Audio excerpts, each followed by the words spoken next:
میم سے محبت، تحریر فرد اشتیاق، قسط نمبر 5۔ روشی گھر واپس آئی تو اس کا منہ بنا ہوا تھا۔ وہ اپنے بیڈ پہ آ گئی تھی۔ ماہی یونیورسٹی جانے کے لیے اپنے کپڑے استری کر رہی تھی جب روشی کمرے میں داخل ہوئی۔ ماہی استری کرتے کرتے روشی سے بولی تھی، تم کل کیا پہنو گی؟ لاؤ مجھے دو، میں استری کر دوں۔ آفٹر آل میری پیاری بہن کا انٹرنشپ کا فرسٹ ڈے ہے، اتنا پروٹوکول تو میں دے ہی سکتی ہوں۔ ماہی کا انداز روشی کو چھیڑنے والا تھا۔ میں کوئی جاوا نہیں رہی کل، روشی برا سا منہ بنا کے بولی تھی۔ ایک نمبر کا فراڈیا ہے میرا باس، روشی ماہی کے پاس آ کے جذباتی انداز میں بولی تھی۔ اس کو انٹرنشپ پہ نہ جانے کے لیے کوئی بہانہ تو تلاش کرنا تھا، اس لیے طلحہ کے خلاف خود ہی ایک کہانی بنا لی تھی۔ بکو مت، وہ پاپا کے بزنس فرینڈ کا بیٹا ہے۔ ماہی نے استری کرتے کرتے گردن گھما کے روشی کو دیکھا تھا۔ تو بابا کے فرینڈز اور ان کے بچے کے سارے حاجی نمازی ہیں؟ میری بات لکھ کے رکھ لو، یہ آدمی بالکل ٹھیک نہیں۔ روشی منہ پھٹ انداز میں بولی تھی۔ جھوٹ مت بولو، چند منٹوں کی ملاقات میں تمہیں اس کے کریکٹر کا کیسے پتہ چل گیا؟ ماہی نے اسے ڈانٹا تھا۔ میں اسے اچھی طرح جانتی ہوں، میری ان دو گناہگار آنکھوں کے سامنے اس کی منگیتر نے انگوٹھی اس کے منہ پر دے ماری تھی۔ روشی نے بڑھا چڑھا کر دو گناہگار آنکھیں بولتے ہوئے باقاعدہ اپنی آنکھوں پر انگلی رکھی تھی۔ پتہ چل گئی ہے طلحہ تمہاری سچائی، دور ہو جاؤ میری نظروں سے، میں تم سے کوئی تعلق نہیں رکھنا چاہتی۔ روشی پھر طلحہ کی منگیتر کی فلمی انداز میں نقل اتار رہی تھی۔ اور یہ ساری ڈائلاگ بازی بقول تمہارے سامنے کی تھی اس نے۔ فار گاڈ سیک روشی، کل کو خدا کو بھی منہ دکھانا ہے، جھوٹ کم بولا کرو۔ ماہی نے اسے گھور کے دیکھتے ہوئے کہا، میں جھوٹ نہیں بول رہی، میرے پاس تصویر بھی ہے۔ روشی جذباتی ہو کے اپنا موبائل اٹھا کے لائی تھی۔ وہ موبائل میں اپنی پکچر گیلری کھول رہی تھی، مگر ماہی کا اس کے موبائل اور اس کی تصویر کو دیکھنے میں بالکل کوئی انٹرسٹ نہیں تھا۔ انہوں نے منگنی بھی تمہارے سامنے توڑی اور تمہیں تصویر کھینچنے کا پورا موقع بھی دیا۔ مس آیت سلیمان، یہ ڈرامے کہیں اور جا کے کیجیے گا۔ ماہی تنزیہ بولی تھی، اوکے، وہ بہت پارسا فرشتہ نیک ہے، مگر میں پھر بھی کلول نہیں جانے والی۔ روشی سڑا ہوا منہ بنا کے بیڈ کی طرف آ گئی، چادر تان کے لیٹ گئی۔ سلیقہ، عمر اور جلال رات کا کھانا کھا رہے تھے۔ عمر کھانا کھاتے کھاتے ماں سے بولا تھا، امی ان کوفتوں کو توڑنے کے لیے تو ہتھوڑی لانی پڑے گی۔ پلیٹ میں موجود کوفتہ کسی صورت نہیں ٹوٹ رہا تھا۔ یہ ہتھوڑی کا کام نہیں ہے، آری کا کیس ہے۔ جلال مزاحیہ انداز میں بے ساختہ بول پڑے تھے۔ سلیقہ کو بیٹے کی بات تو بری نہیں لگی تھی، مگر جلال کی بات پر جلال آ گیا تھا۔ انہوں نے گھور کے شوہر کو دیکھا تھا۔ ان کا گھورنا ہی جلال صاحب کے لیے کافی ہوتا تھا۔ وہ ڈر کے فوراً خوشامدی لہجے میں بولے تھے، مذاق کر رہا تھا جان، تمہارے ہاتھوں کا تو زہر بھی امرت لگتا ہے۔ عمر باپ کے ڈرنے پر شرارتی انداز میں مسکرایا تھا، ساری باتیں اپنی جگہ ہے امی، مگر کوفتہ بالکل نہیں ٹوٹ رہا۔ تو لے آؤ نا کوئی نرم و ملائم کوفتے بنانے والی، سلیقہ جل کے بولی تھی۔ اسی لیے تمہاری امی نے تمہارے لیے لڑکیاں دیکھنی شروع کر دی ہیں۔ جی سنا میں نے، ویسے امی میری شادی کی بات اور مجھ سے شیئر ہی نہیں کی گئی۔ عمر اپنی شادی اور رشتے کی بات پر یکدم ہی قدرے سنجیدہ ہوا تھا۔ ابھی کون سی بارات لے کے جا رہی ہوں، ابھی تو لڑکیاں دیکھ رہی ہوں۔ اچھے رشتے بھی ایسے کہاں ملتے ہیں؟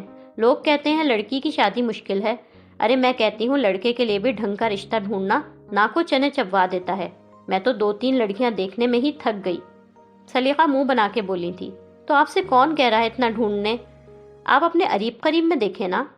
عمر چونکہ ماہی کو چاہتا تھا، اس لیے اپنی اور ماہی کے رشتے کے لیے راستہ ہموار کر رہا تھا۔ ارے ہاں، یہ تو میں نے سوچا ہی نہیں، اپنی جان پہچان، اڑوس پڑوس اور خاندان میں بھی تو کتنی لڑکیاں ہیں۔ عمر ڈائریکٹ ماہی کا نام نہیں لے رہا تھا، مگر ماں کے ذہن میں اپنی مرضی کا خیال ڈال رہا تھا اور چالاکی سے اس بات پر مسکرا بھی رہا تھا۔ روشی بے ہوشوں کی طرح بیڈ پہ پڑی سو رہی تھی۔ اسے نیند میں کسی کے جگانے کی آوازیں آ رہی تھی، کوئی اسے کندھے پکڑے ہلا بھی رہا تھا۔ وہ نیند بھری آواز میں بولی تھی، ماہی سونے دو مجھے۔ اس نے اپنے کندھے پر سے ہاتھ جھٹکا تھا، لیکن کسی نے پھر سے اسے ہلایا تھا۔ سونے دو مجھے، اب کی بار وہ بہت غصے سے بولی تھی، اب میں تمہارا سر توڑ دوں گی۔ روشی شرافت سے اٹھ جاؤ۔ ماں کی آواز پر روشی بوکھلا کے بیڈ پہ بیٹھی تھی۔ ماں آفس جانے کے لیے تیار کھڑی تھی، ان کے پیچھے چمن بوا اور ماہی بھی کھڑے تھے، اور وہ دونوں ماں کے ہاتھوں روشی کی شامت کا مزہ لے رہے تھے۔ تمہاری انٹرنشپ کا پہلا دن ہے اور پڑی سو رہی ہو؟ روشی کو جیسے یکدم ہی انٹرنشپ، آفس، سب کچھ یاد آ گیا تھا۔ اٹھتے ہی اس کے 14 طبق روشن ہو گئے تھے۔ اب آیا اونٹ پہاڑ کے نیچے۔ چمن بوا زیر لب بولی تھی، ممی میری طبیعت بالکل ٹھیک نہیں۔ روشی معصومیت اور بے چارگی سے بولی تھی، کیا ہوا ہے تمہاری طبیعت کو؟ صدف گھور رہی تھی۔ سر میں بہت درد ہے، شاید فیور بھی ہو رہا ہے۔ روشی آواز کو نقاہت بھرا بنا کے بیماری کا ڈرامہ کر رہی تھی۔ کہیں مجھے ملیریا تو نہیں ہو گیا؟ وہ بے چارگی سے بولی۔ صدف نے اس کے ماتھے اور گردن کو چھوا۔ نارمل ہے ٹیمپریچر، صدف سنجیدگی سے بولی تھی۔ صدف کو روشی کا تمام ڈرامہ سمجھ آ رہا تھا۔ وہ روشی کی طرف ان نظروں سے دیکھ رہی تھی کہ اگلی بیماری بتاؤ۔ چمن بوا اور ماہی اپنی ہنسی کنٹرول کر رہے تھے۔ روشی اسکول جانے والے بچوں کی طرح اپنی بیماری کے بہانے کر رہی تھی۔ ممی میرا دل گھبرا رہا ہے، سانس لینے میں بھی تکلیف ہو رہی ہے، کہیں مجھے دل کا دورہ تو نہیں پڑنے والا؟ روشی معصومیت سے ماں کی طرف دیکھ رہی تھی۔ کئیوں کو ہارٹ اٹیک دے کر بھی تمہیں ہارٹ اٹیک نہیں ہونے والا، سیدھی شرافت سے کھڑی ہو جاؤ۔ صدف طنزیہ لہجے میں روشی کو خوخوار نظروں سے گھور رہی تھی۔ باقی بیماریاں راستے میں سنا دینا، ویل چیئر، اسٹریچر اور آکسیجن سلنڈر کے ساتھ بھی اگر تمہیں بھیجنا پڑا نا تو بھی آفس تو تمہارے اچھے بھی جائیں گے، صدف وارننگ دینے والے انداز میں بولی تھی۔ ماہی اپنی بیمار بہن کی تیاری میں ہیلپ کراؤ، مجھے اگلے 15 منٹ میں ریڈی نظر آئے، میں پورچ میں تمہارا انتظار کر رہی ہوں، تمہیں ڈراپ کر کے آفس جاؤں گی۔ صدف ماہی کی طرف مڑی تھی، بیمار بہن کے لفظ پر انہوں نے کافی زور دیا تھا۔ توجہ پوری روشی کی طرف تھی۔ روشی بہت بری طرح پھنسی ہوئی تھی، اس کے پاس اب کوئی راہ فرار نہیں بچی تھی۔ چمن بوا اور ماہی اس کی حالت پر مسکرا رہی تھی۔ روشی نے ماہی کی طرف کشن اچھال کے پھینکا تھا۔ روشی بور سی شکل بنا کے آفس آ گئی تھی۔ مینیجر کے سامنے ان کے آفس میں کھڑی تھی۔ مینیجر فرحان درمیانی عمر کے سنجیدہ مزاج آدمی تھے۔ وہ روشی کو اس کے کام کی نوعیت بتا رہے تھے۔ وہ ان کی باتیں روشی کے اوپر سے گزر رہی تھی۔ وہ بری طرح بور ہو رہی تھی۔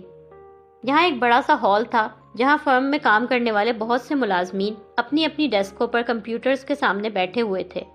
مینیجر فرحان روشی کو ایک میز کی طرف لے آئے تھے جس پر 4 لوگوں کے کام کرنے کی جگہ تھی اور 4 کمپیوٹر سسٹم موجود تھے۔ وہاں پہلے سے 2 لڑکے اور 1 لڑکی بیٹھے کام کر رہے تھے۔ چوتھی خالی جگہ پر روشی مینیجر کے ساتھ کھڑی تھی۔ جو 3 کولیگز بیٹھے تھے وہ اسے دیکھ رہے تھے۔ ان کے چہرے سنجیدہ تھے۔ اس نے انہیں ہائی کرنے والے انداز میں دیکھا تھا۔ مس آیت، یہ آپ کا ورک اسٹیشن ہے، آج آپ کا پہلا دن ہے، اس لیے آپ ان فائلز کو اسٹڈی کریں تاکہ آپ کو احمد ایسوسی ایٹس کے پروجیکٹس اور کاموں کے بارے میں نو ہاؤ ہو جائے۔ مینیجر فرحان کا انداز بالکل پروفیشنل تھا۔ ایک پیون پیچھے کھڑا تھا، اس کے ہاتھوں میں بہت ساری فائلز تھیں۔ روشی کا ان فائلز دیکھ کر ہی دم خشک ہو رہا تھا۔ اس سے کورس کی کتابیں نہیں پڑھی جاتی تھیں اور وہ ان بھاری بھرکم فائلوں کو کیسے پڑھے گی؟ مینیجر کے اشارہ کرنے پر پیون نے وہ ساری فائلز روشی کے آگے میز پر رکھ دی تھی۔ روشی کی جان جا رہی تھی ان فائلز کو دیکھ کے۔ ایک تو دیر ہونے کی وجہ سے اس نے ناشتہ بھی نہیں کیا تھا، اب اسے بھوک لگ رہی تھی، اس لیے اس نے یہاں پر ہی فوڈ ڈیلیوری کروائی تھی۔ وہ فون پر سلیقہ سے باتیں بھی کر رہی تھی، ساتھ ساتھ نوڈلز بھی کھا رہی تھی۔ جو فائلیں اسے پڑھنے کے لیے دی گئی تھی وہ جوں کی دوں بند کی بند پڑی تھی۔ اس کے پاس بیٹھے تینوں کولیگز اس کے یہاں بیٹھ کے کھانے کو حیرت سے دیکھ رہے تھے۔ روشی کو جیسے اس چیز کا احساس ہی نہیں تھا کہ یہ آفس ہے، اس کا گھر نہیں۔ وہ کولیگز کی ناگوار نظروں کو محسوس کیے بغیر مزے سے کھانے میں مصروف تھی اور ساتھ ساتھ فون پر سلیقہ سے اپنے دکھڑے بھی رو رہی تھی۔ مجھ سے کورس کی کتابیں نہیں پڑھی جاتی، لے کے اتنی بورنگ فائلز اٹھا کے مجھے دے دی ہیں۔ میں تو بھابھی بیگم اور امی سے تمہارے لیے بہت لڑ کے آئی تھی، مگر مجال ہے جو ان پر کچھ اثر ہو جائے۔ بھائی نہیں ہے بچی کا دل پڑھنے کا، کوئی زبردستی ہے کیا؟ سلیقہ اپنے ہاتھوں پیروں پر نیل پالش لگا رہی تھی۔ میں نے یونیورسٹی جانے سے جان چھڑائی تو لے کے مجھے انٹرنشپ میں پھنسا دیا۔ یہ تو وہی بات ہوئی، آسمان سے گرا کھجور میں اٹکا۔ اچھا بھلا میرا رشتہ آ گیا تھا، اسے بھی منع کر دیا۔ سلیقہ حسب عادت روشی کو پورا بڑھاوا دے رہی تھی۔ کیا تمہارا رشتہ؟ مجھے تو کسی نے بتایا تک نہیں۔ کس کا رشتہ آیا تھا روشی؟ ہمارے نیبرز ہیں پھپھو۔ ہاں لڑکا تھوڑا اسٹوپڈ سا ہے، مگر اس سڑے آفس میں کون سی میری لائف امیزنگ ہونے والی ہے۔ اسی وقت طلحہ ہال سے گزرتا ہوا اپنے کمرے کی جانب بڑھ رہا تھا۔ طلحہ باوقار انداز میں تیز قدموں سے جا رہا تھا۔ اپنے ورک اسٹیشن پر بیٹھے امپلائیز باس کو سلام کر رہے تھے۔ روشی کے ساتھ بیٹھی لڑکی نے روشی کو پیر مار کے الرٹ کیا تھا اور آہستہ سے کہا تھا، باس۔ طلحہ سلام کا جواب دیتا آگے بڑھ رہا تھا کہ اس کی نظریں روشی پر پڑی تھی، جو آفس کو اپنا گھر سمجھے کرسی سے ٹیک لگائے نوڈلز کھانے میں مصروف تھی۔ اس کا منہ نوالے سے بھرا ہوا تھا، نوڈلز منہ سے لٹک رہے تھے۔ طلحہ کو دیکھ کے اس نے نوڈل کا نوالا نگلنے کی کوشش کی تو آنکھوں سے پانی نکل آیا تھا۔ طلحہ اسے شدید ناگواری سے گھورتا ہوا بغیر کچھ کہے اپنے آفس میں چلا گیا تھا۔ روشی نے دوبارہ سے لاپرواہی بھرے انداز میں اپنا کھانا کنٹینیو کیا تھا۔ باس کو دیکھ کے الرٹ ہونے والے تمام امپلائیز دوبارہ اپنے کاموں میں مصروف ہو گئے تھے۔ روشی کا انٹرکام بجا تھا۔ روشی نے اٹھایا۔ سیکرٹری بولی، مس آیت، سر طلحہ آپ کو بلا رہے ہیں۔ روشی نے انتہائی بے فکرے پن سے نوڈلز کا ڈبہ اور فورک میز پر رکھا اور بھرپور کانفیڈنس کے ساتھ کھڑی ہو کے طلحہ کے آفس کی جانب یوں جا رہی تھی جیسے یہ اس کی خالہ کا گھر ہو۔ طلحہ اپنے آفس ٹیبل پر بیٹھا تھا۔ اس کے کمپیوٹر پر آٹو کیڈ اسٹرکچرل ڈرائنگ کھلی ہوئی تھی جسے وہ بغور سوچتی ہوئی نظروں سے دیکھ رہا تھا۔ اس کے آفس کا ڈور کھلا تھا اور روشی بغیر اجازت لیے اندر آئی تھی، ڈرے یا گھبرائے بغیر، پورے کانفیڈنس کے ساتھ۔ طلحہ نے کمرے کا دروازہ آواز سے کھلنے پر روشی کو قدرے ناگواری سے دیکھا تھا، مگر وہ بولا کچھ نہیں۔ روشی مسکرا کے بے فکرے پن سے بولی تھی، آپ نے مجھے بلایا تھا سر؟ وہ یہ کہتے ہوئے خود ہی طلحہ کی میز کے آگے رکھی کرسی کھینچ کر اس پر بیٹھ گئی تھی۔ طلحہ نے اس کے بغیر اجازت کرسی کھینچ کر بیٹھنے کو بالکل پسند نہیں کیا تھا۔ اس کے چہرے پر ناگواری آئی تھی۔ اسے یہ غیر سنجیدہ لڑکی اپنے آفس میں قطعاً اچھی نہیں لگ رہی تھی، اور وہ چونکہ سنجیدہ مزاج پروفیشنل انسان تھا، اس لیے سے یہ نان سیریس طریقے گراں گزر رہے تھے۔ طلحہ نے روشی سے سنجیدگی سے پوچھا، آپ ناشتہ کر کے نہیں آئی تھی؟ طلحہ کی آنکھوں میں ایک طنزیہ تاثر تھا۔ وہ اسے مہذبانہ انداز میں طنز کر کے آفس میں کھانے پینے پر ٹوک رہا تھا، مگر روشی تو روشی تھی، لاپرواہی اور کانفیڈنس سے بڑے مزے سے بولی تھی۔ اسے طلحہ کا طنز سمجھ ہی نہیں آیا تھا۔ ممی نے ناشتہ کہاں کرنے دیا تھا سر؟ فرحان سر نے اتنی ساری فائلز اسٹڈی کرنے کو دے دی، اب بھوکا رہ کر تو بندہ کام نہیں کر سکتا نا۔ بابا نے کہا ہے مجھے یہاں پہ بہت دل لگا کر کام کرنا ہے۔ روشی طلحہ کو بھی اسی طرح ڈیل کرنے کی کوشش کر رہی تھی جیسے وہ اپنے ارد گرد باقی تمام لوگوں کو کرتی تھی، مگر اسے یہ نہیں پتا تھا کہ اس بار اس کا پالا ہٹلر ٹائپ سخت مزاج بندے سے پڑا تھا۔ جی ماشاءاللہ، آپ اپنے پیرنٹس کی باتوں کو خاصا سیریس لیتی نظر آ رہی ہیں، طلحہ طنزیہ لہجے میں بولا تھا۔ روشی انکساری سے یوں مسکرائی تھی جیسے طلحہ نے واقعی اس کی تعریف کی ہو۔ دیکھیں مس آیت، آپ اپنے والد صاحب کی سفارش کی وجہ سے یہاں پر موجود ہیں، ورنہ میرے آفس میں انٹرنز بھی گریجویٹ سے کم نہیں ہوتے، جبکہ آپ تو ابھی صرف اے لیول کر کے آئی ہیں۔ آپ سے کوئی بہت بریلینٹ اور شاندار پرفارمنس کی ایکسپیکٹیشن تو میں ہرگز نہیں رکھتا، لیکن اگر اپنے فادر کے ریفرنس سے آپ یہاں آ ہی گئی ہیں تو جو کام آپ کو دیا جائے اسے بھرپور سنجیدگی اور رسپانسبلٹی کے ساتھ کرنا ہوگا۔ اگر آگے آپ نے انجینئرنگ یونیورسٹی میں جانا ہے تو یہاں جو کام کرنے کی اپرچونٹی آپ کو ملی ہے اس سے فائدہ اٹھائیں۔ آفس کا ایک ڈیکورم ہوتا ہے، نیکسٹ ٹائم آپ بریک فاسٹ کے بغیر آئیں یا آپ کو آفس ٹائمنگ میں کچھ کھانا پینا ہو تو کائنڈلی کیفیٹیریا میں بیٹھ کے کھائیے گا۔ اس بار طلحہ بے حد سنجیدہ دو ٹوک لہجے میں اس سے وارننگ دے رہا تھا۔ روشی خاموشی سے طلحہ کی طرف دیکھ رہی تھی، اسے اس سڑیل بندہ ایک آنکھ نہیں بھا رہا تھا۔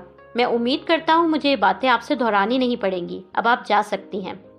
طلحہ سنجیدگی سے باس والے لہجے میں ہدایت دے رہا تھا۔ روشی کو جانے کا کہہ کر اس نے اپنی نظریں پھر سے کمپیوٹر پر جما دی تھی۔ روشی برا سا منہ بناتی کرسی پر سے اٹھ گئی۔ وہ جانے کے لیے جیسی ہی مڑی، طلحہ کی آواز اس کے کانوں میں آئی تھی، نیکسٹ ٹائم آپ میرے آفس میں آئیں تو اجازت لے کے آئیے گا اور بیٹھنے کے لیے بھی میری پرمیشن کا ویٹ کیجیے گا۔ طلحہ نے مہذبانہ انداز میں روشی کی ٹھنڈی ٹھنڈی بے عزتی کر دی تھی اور روشی کو بیسک مینرز جتائے تھے۔ روشی طلحہ کے آفس سے باہر نکل کے کوریڈور میں آئی تھی۔ طلحہ نے جو اسے باتیں سنائی تھی اس پر اسے بہت غصہ آ رہا تھا۔ ایک تو وہ زبردستی انٹرنشپ کے لیے بھیجی گئی تھی، اوپر سے باس اتنی باتیں سنا رہا تھا۔ سامنے سے پیون طلحہ کے لیے ٹرے میں بلیک کافی لے کے جا رہا تھا۔ روشی اور پیون کا آمنا سامنا ہوا۔ روشی نے ٹرے میں رکھی بلیک کافی کو ایک نظر دیکھا اور پیون سے بولی، آپ لوگوں کے باس تو آلریڈی اتنے کڑوے ہیں، انہیں بلیک کافی پلا کے مزید کیوں کڑوا کر رہے ہیں؟ پیون روشی کی بات سن کر مسکرایا، لگتا ہے پہلے ہی دن سر سے ڈانٹ پڑ گئی آپ کو، ایسے سڑیل باس کو آپ لوگ برداشت کیسے کر لیتے ہیں؟ روشی پیون کو بالکل برابری کے درجے پر رکھ کر بات کر رہی تھی، اسے خود سے کم مرتبے کا آدمی سمجھ کر ٹریٹ نہیں کر رہی تھی۔ سر طلحہ تھوڑے سخت مزاج ہیں مسایت، مگر دل کے بہت اچھے ہیں۔ لو جی، دل کا ہم نے اچار مربع چٹنی بنانا ہے۔ ایٹیٹیوڈ ایسے ہیں جیسے فوربس کی 10 بیسٹ انجینئرنگ فرمز میں ان کی فرم کا پہلا نمبر آ گیا ہو۔ روشی جل کے منہ پھٹ انداز میں بولتے آگے بڑھ گئی تھی۔ پیون حابن مسکرا کے طلحہ کے آفس کی طرف چلا گیا تھا۔ اسے یہ شوق و چنچل نٹکھٹ سی لڑکی بہت پیاری لگی تھی، کیونکہ وہ پیون کو خود سے کمتر سمجھ کے نہیں بلکہ برابری پہ رکھ کے بات کر رہی تھی۔ اس کے اندر اپنے اسٹیٹس، پیسے کا کوئی غرور نہیں تھا۔ روشی باتیں سن کے واپس اپنی جگہ پر آ کر بیٹھ گئی تھی۔ اب وہ اپنے سامنے کھلی موٹی سی فائلز کے پیجز جوائیاں لے لے کے پلٹ رہی تھی۔ اس کا حال ایسا تھا جیسے کوئی بچہ اسکول کی چھٹی ہو جانے کا انتظار کر رہا ہو۔ اس نے کلائی میں بندھی اسمارٹ واچ میں ٹائم دیکھا۔ 4:15 ہو رہے تھے۔ روشی جمائی لیتے ہوئے اپنے برابر میں بیٹھی کام میں مصروف کولیگ سے بولی، کیا ٹائم ہوا ہے؟ میری گھڑی شاید خراب ہو گئی ہے۔ 4:15۔ وہ لڑکی روشی کی حالت دیکھ کے مسکرائی تھی۔ ایسا کیسے ہو سکتا ہے؟ میں نے 1 گھنٹے پہلے ٹائم دیکھا تھا جب بھی 4 ہی بجے ہوئے تھے۔ کولیگ روشی کی بات پر مسکرا رہی تھی۔ جس طرح ایک سیکنڈ کے بعد تم گھڑی دیکھ رہی ہو، ایسے میں تو ٹائم رکا ہوا ہی لگے گا۔ آنیسٹلی اسپیکنگ 1 سیکنڈ گھنٹے کے برابر لگ رہا ہے، پتہ نہیں 5 کب بجیں گے۔ روشی جھمائی لیتی ہوئی بوریت والی شکل بنا کے بولی تھی۔ سلیقہ حسب عادت میگے گلے شکوے کرنے کے لیے آ گئی تھی۔ ان کا موڈ بہت خراب تھا، جس کا اندازہ دادی کو اچھی طرح ہو رہا تھا۔ وہ بیٹی کے کچھ بولنے کی منتظر تھی، مگر سلیقہ خاموشی سے بیٹھی ہوئی تھی۔ اب ہم سے کیا گستاخی ہو گئی تمہاری شان میں؟ دادی ہی نے بات شروع کر دی۔ بھابھی بیگم تو میرے ساتھ پکا نن بھاوجوارا غیروں جیسا تعلق رکھتی ہیں، مگر آپ سے اور ابا سے اس غیریت کی امید نہیں تھی مجھے۔ سلیقہ حسب عادت شکوے شکایتیں لے کے بیٹھ گئی تھی۔ کیا بات ہو گئی ہے بیٹا، کیوں خفا ہو؟ دادا بولے تھے، روشی کا رشتہ آیا اور مجھے کسی نے بتایا تک نہیں، خود ہی خود انکار بھی کر دیا، مجھ سے مشورہ بھی نہیں کیا۔ دادا دادی دونوں بیٹی کی ان باتوں کو ہرگز بھی سیریس نہیں لیتے تھے۔ دادی نے اپنا سر پیٹا اور منہ ہی منہ میں لاہور پڑا تھا۔ اسی وقت چمن بوا اندر آئیں۔ وہ یہ بات سن کے بولی، ایسے رشتے سے تو بہتر ہے روشی بیٹا ساری عمر کنواری رہے۔ چمن بوا آپ تو رہنے ہی دیں، آپ نے تو ہمیشہ بھابھی بیگم اور امی کی ہاں میں ہاں ملانی ہوتی ہے۔ سلیقہ نے برا سا منہ بنایا تھا۔ اگر کوئی ڈھنگ کا رشتہ ہوتا تو تم سے تذکرہ بھی کرتے۔ یہ روشی کے دماغ میں پتہ نہیں کیا خناس سمایا ہے شادی کے لیے، اتاولی ہو جا رہی ہے۔ دادی ناگواری سے بولی تھی، آپ لوگوں کو تو کوئی ڈھنگ کا لگتا ہی نہیں ہے۔ مجھ سے تو مشورہ کرتے، میں دیکھتی بھالتی، آپ کو تو کچھ بھی سمجھ نہیں آئے تھے۔ وہ تو میرے وظیفے کام کر گئے، ورنہ ابھی تک بن بیائی میکے میں ہی بیٹھی رہتی۔ دادی نے اپنا سر پیٹا تھا۔ دادی لگی لپٹی رکھے بغیر منہ پھٹ انداز میں بولی تھی، سلیقہ تمہیں اپنے ماں باپ اور میکے کی کوئی بات پسند آئی ہے کبھی؟ صدف صحیح کڑتی ہے، روشی پوری کی پوری تم پہ چلی گئی ہے۔ بس آپ کی انہی باتوں کی وجہ سے میں یہاں نہیں آتی۔ سلیقہ نے منہ بنایا، بیٹا چھوٹی چھوٹی باتوں پہ خفا نہیں ہوتے، اپنا موڈ خراب مت کرو۔ دادا ماں بیٹی کے درمیان صلح کرانے والے انداز میں بولے تھے۔ اسی وقت گیٹ پر بیل ہوئی تھی۔ چمن بوا گیٹ پر دیکھنے چلی گئی تھی۔ ناہید ان کے گھر آئی تھی۔ وہ دادا دادی کے ساتھ وہیں لاؤنج میں ہی بیٹھ گئی تھی۔ انہوں نے سینٹرل ٹیبل پر ایک ڈھکا ہوا کھانے کا بول رکھا تھا۔ گوٹ کی کڑھائی بنائی تھی، میں نے سوچا تھوڑی آپ لوگوں کے لیے بھی لے آؤں۔ میرے ہاتھ کی کڑھائی کی میرے سارے سسرال میں دھوم ہے۔ سلیقہ ناہید کو غور سے دیکھ رہی تھی۔ یہ کون خاتون ہے جو گوٹ کی کڑھائی ہی بنا لائیں؟ بھگونا بھر کے بھی بناتی تھی تو بھی اسی وقت چٹ ہو جاتی تھی، سب انگلیاں گنتے رہ جاتے تھے۔ وہ محاورہ میں چاٹنے کی جگہ گننا بول گئی تھی۔ پھر تو آپ نے اپنی سسرال میں کڑھائی پکا پکا کے کسی کے بھی ہاتھوں میں پوری انگلیاں رہنے ہی نہیں دی ہوں گی۔ سلیقہ طنزیہ لہجے میں بولی تھی۔ دادا زیر لب مسکرائے تھے۔ دادی نے سلیقہ کو تنبیہی نظروں سے اشارہ کیا کہ اپنی زبان قابو میں رکھو۔ ناہید نے بغور سلیقہ کو دیکھا تھا۔ انہیں صحیح تو سمجھ نہیں آیا، مگر اندازہ ہو گیا تھا کہ ان سے کوئی بھنڈ ہوا ہے، جس کا سلیقہ نے مذاق اڑایا، اس لیے ذرا سنجیدگی سے دادی سے بولی تھی، دادی جان ان کا تعارف نہیں ہوا۔ ناہید کا دادی کو دادی جان کہنا بھی عجیب تھا، کیونکہ دادی ان کی ماں جتنی تو ہو سکتی تھی، مگر نانی دادی بالکل نہیں۔ سلیقہ نے انہیں ذرا بغور دیکھا۔ یہ سلیقہ ہے میری بیٹی۔ Okay okay, nice meet up you. ان کی غلط انگریزی پر سلیقہ نے حیرت سے آنکھیں پھاڑ کے انہیں دیکھا، جبکہ ناہید اپنی جاہلیت کا مظاہرہ بڑے کانفیڈنس سے کر رہی تھی۔ اسی وقت سلیقہ کے موبائل پر جلال کا فون آ گیا۔ انہوں نے موبائل پر ان کا نام بھی کشمش کے نام سے ہی سیو کر رکھا تھا۔ سلیقہ نے کال ریسیو کی۔ دادا دادی مہمان نوازی نبھاتے ناہید سے بات چیت کرنے لگے۔ اور سنائیں، سب خیریت ہے؟ آل تھنگ از گڈ دادی جان۔ سلیقہ نے ان کی بات سنی اور جلال کا فون ریسیو کیا۔ کشمش میں امی کے ہاں آئی ہوئی ہوں۔ ارے نہیں میرا شونا، میں ڈرائیور کے ساتھ آ گئی تھی۔ پھر سلیقہ نے دوسری طرف کی بات سنی تھی اور بہت پیار سے بولی تھی، میرا بیبی پریشان ہو رہا تھا، میں آرام سے آ گئی تھی، ڈونٹ وری۔ سلیقہ کا لہجہ لاڈ بھرا تھا۔ میاں کو اس طرح چھونا مونا بیبی بولنے پر دادی ہمیشہ ہی چڑھتی تھی۔ ناہید نے بھی دادا دادی سے باتیں شروع کر دیں، لیکن وہ سلیقہ کے ایسے چھونا مونا بولنے پر انہیں بغور دیکھنے لگی تھی۔ وہ سمجھ تو گئی تھی کہ سلیقہ اپنے میاں سے بات کر رہی ہے، مگر انہوں نے اپنے مذاق اڑانے کا انتقام لینے کے لیے جان بوجھ کر سلیقہ سے پوچھا، آپ بچوں کو گھر چھوڑ کے آئی ہیں کیا؟ کتنے بچے ہیں آپ کے؟ دادا نے اپنی مسکراہٹ دبائی تھی۔ دادی جی نے اپنی بیٹی کا اپنے شوہر کے ساتھ اس طرح چھچورے انداز میں بات کرنا بالکل پسند نہیں تھا، جل کے بولی تھی، یہ اپنے میاں سے بات کر رہی تھی۔ ہاں، ہم میاں بیوی میں بہت محبت ہے، میں انہیں کشمش کہتی ہوں اور وہ مجھے جان۔ سلیقہ ذرا اترا کے بولی تھی، حالانکہ انہیں تو آپ کو واٹر ملن بولنا چاہیے۔ ناہید نے سلیقہ کے بھاری بھرکم جثے پر چوٹ کی تھی۔ ناہید اور سلیقہ دونوں ہی ایک دوسرے کو گھور رہی تھی۔ ناہید کو اپنا اوچھا پن دکھانے کا شوق تھا اور سلیقہ دل بھر کے منہ پھٹ تھی۔ واٹر ملن نہیں، واٹر میلن۔ ملن تو ہمارا 26 سال پہلے ہو چکا ہے۔ آپ کو انگریزی آتی نہیں تو بولتی کیوں ہیں؟ سلیقہ نے منہ پھٹ انداز میں کہا اور دوبارہ اپنے موبائل پر مصروف ہو گئی۔ دادا دادی نے صورتحال سنبھالتے ہوئے بات بدل دی۔ چھوڑیں ان سب باتوں کو، یہ بتائیں چائے پئیں گی یا ٹھنڈا؟ آپ کی مٹن کڑھائی ضرور کھاؤں گی، پھر بتاؤں گی کیسی بنی۔ عمر ماہی کو اس کی یونیورسٹی سے پک کرنے آیا تھا۔ وہ ماہی کی یونیورسٹی کے گیٹ کے باہر اس کا انتظار کرتا اپنی گاڑی میں بیٹھا ہوا تھا۔ ماہی یونیورسٹی گیٹ سے اپنی فرینڈز کے ساتھ باہر نکلی۔ عمر کو گاڑی میں بیٹھا دیکھ کے وہ تھوڑی حیران ہوئی، پھر دوستوں کو خدا حافظ کرتی عمر کی گاڑی کی طرف آ گئی۔ عمر نے بیٹھے بیٹھے ہی برابر والی سیٹ کا دروازہ ماہی کے لیے کھول دیا۔ وہ چونکہ اپنے آفس سے واپس آ رہا تھا، اس لیے آفس والی تیاری میں تھا۔ آنکھوں پر سن گلاسز لگائے خاصا ہینڈسم اور سمارٹ لگ رہا تھا۔ ماہی کی شانوں پر اس کا یونیورسٹی بیگ تھا۔ وہ کندھے پر سے بیگ اتار کے گود میں رکھ کے عمر کے برابر میں سیٹ پر بیٹھ گئی۔ ماہی کو یہ پتہ چل چکا تھا کہ سلیقہ پھپھو عمر کے لیے رشتے ڈھونڈ رہی ہیں اور وہ اس چیز سے ہرٹ ہوئی تھی۔